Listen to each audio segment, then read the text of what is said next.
ভারতের উপরে হামলা এই আওয়ামী লীগের গুন্ডা পান্ডারা করেছে। এই সংখ্যালঘু কার্ড সারা জীবন আওয়ামী লীগ খেলেছে। আমাদের সাথে ভারতের সম্পর্ক খারাপ করার দায় বাংলাদেশ আওয়ামী লীগের এবং ভারতের এক শ্রেণীর মানুষের, বুদ্ধিজীবী সাংবাদিকের। এর দায় বাংলাদেশের মানুষের না। এরা সংখ্যালঘু কার্ড খেলতে খেলতে বারবার সংখ্যালঘু কার্ড খেলে। ভাই, আমার আমার বাসায় আমার পিয়ন সংখ্যালঘু। হ্যাঁ, আমার বাসায় থাকে। আপনি কি বলেন? আপনি এই যে আমি কালকে খুলনা থেকে একটা মেয়ে আছে প্রিয়াঙ্কা রানী নাম, সে আন্দোলনে ছিল। সে আমাকে সন্ধ্যাবেলায় আমরা ফেসবুকে পোস্ট দেখলাম যে ওর বাসার আশেপাশে হিন্দু যে এলাকাটা সেখানে ও বললো যে অপরিচিত লোকরা এসে এখানে ডিস্টারবেন্স ক্রিয়েট করেছে।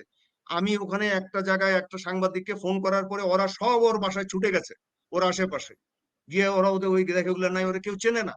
এগুলি আওয়ামী লীগের লোকজন এগুলা করে করে করে আপনি লক্ষ্য করবেন গতকাল থেকে আওয়ামী লীগের সমস্ত পান্ডা, সাংবাদিক, বুদ্ধিজীবী, অ্যাক্টিভিস্ট সবগুলো ফেসবুকে লেগেছে ওই এক সংখ্যালঘু কার্ড মিথ্যা কতগুলা ঈদ দিয়ে। বাংলাদেশে একজন সংখ্যালঘু গতকালকে আক্রান্ত হয়নি, আমি চ্যালেঞ্জ দিয়ে বলছি।